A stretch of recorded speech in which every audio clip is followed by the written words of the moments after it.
ভাঙা সড়ক, বিধ্বস্ত বাড়িঘর, কোথাও ভেসে যাওয়া ফসল কিংবা মাছের খামার। বন্যায় কক্সবাজারের সর্বত্র এখন এমন ক্ষতচিহ্ন। প্রশাসনের প্রাথমিক হিসাবে ক্ষতির পরিমাণ ছাড়িয়েছে কয়েকশো কোটি টাকা। তবে ক্ষয়ক্ষতির পুরো চিত্র পেতে সময় লাগবে আরও কয়েকদিন। এরপরে শুরু হবে পুনর্গঠনের কাজ, বলছে প্রশাসন। টানা ৮ দিনের ভারী বর্ষণ, সাথে উজানের ঢল। গেল কদিনে কক্সবাজারের মানুষ মুখোমুখি হয় ভয়াবহ এক বন্যার। বানের পানি নামতেই ভেসে উঠছে ক্ষতচিহ্ন। প্রশাসনের হিসাব বলছে বন্যায় ডুবেছে জেলার 10টি উপজেলার 70টি ইউনিয়ন।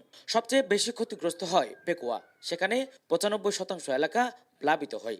এছাড়া মাতামোহরীতে 85%, চকরিয়ায় 80% এলাকা ডুবে যায়। এলজিডির হিসাব অনুসারে ৫,১১৫ কিলোমিটার সড়কের মধ্যে ৩০০ কিলোমিটার সড়কই ক্ষতিগ্রস্ত হয়েছে। ৫৮টি ব্রিজ, কালভার্ট সহ ক্ষয়ক্ষতি অন্তত ২৮০ কোটি টাকার। ৪৪টি স্থানে বেড়িবাঁধ ও নদীর পাড় ভেঙে গেছে। মাতামোহরীর কোনাখালীতে পুরোপুরি বিধ্বস্ত ২৫ মিটার বেড়িবাঁধ। ভাঙার কারণটা হচ্ছে পানিটা ডেঞ্জার লেভেল ক্রস করে বাঁধের উপর দিয়ে উপচে গেছিল, পানিটা এই জন্য ভেঙে গেছে। এছাড়া আরও 2টা জায়গাতে বেশ ঝুঁকিপূর্ণ আছে। আমি আমার ডিপার্টমেন্টের সদর দপ্তরে জানিয়েছি এবং তারা মন্ত্রণালয়ের সাথে কথা বলছে যে যত দ্রুত আমরা টাকা পাবো তত দ্রুত এগুলো সংশোধন করা সম্ভব। সবচেয়ে বেশি ক্ষতি হয়েছে কৃষি খাতে। বন্যায় পুরোপুরি নিমজ্জিত ছিল ৪,২১১ হেক্টর জমি।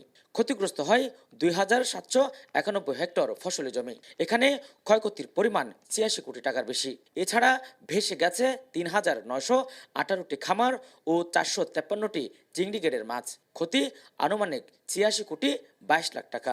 আমাদের সরকারিভাবে নির্দেশনায় আমরা ক্ষতিগ্রস্তদের তালিকা করার প্রচেষ্টা আমাদের অব্যাহত আছে প্রত্যেকটা উপজেলা, এবং যেখানে সবচেয়ে বেশি ক্ষতিগ্রস্ত হয়েছে। এই ক্ষতি পুষিয়ে নেওয়ার জন্যে আমরা ইমিডিয়েট যেটি ব্যবস্থা করছি সেটি হচ্ছে যে আমাদের সরকারি পক্ষ থেকে যেসব ক্ষুদ্র প্রান্তিক কৃষক তাদেরকে কিছু প্রণোদনা, বিশেষ করে তার জমিতে বীজতলা করার জন্য বীজ সরবরাহ করা।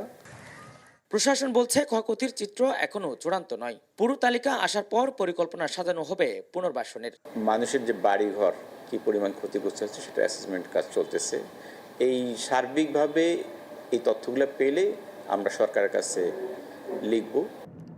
জেলায় প্রাথমিকভাবে ক্ষতিগ্রস্ত গড়বাড়ির সংখ্যা ৭,১১৩টি। এছাড়া শিক্ষা ও ধর্মীয় প্রতিষ্ঠান, গবাদি পশুসহ বিভিন্ন খাতে ক্ষয়ক্ষতি হয়েছে আরও অনেক বেশি। আজিম নিহাত, চ্যানেল 24, কক্সবাজার।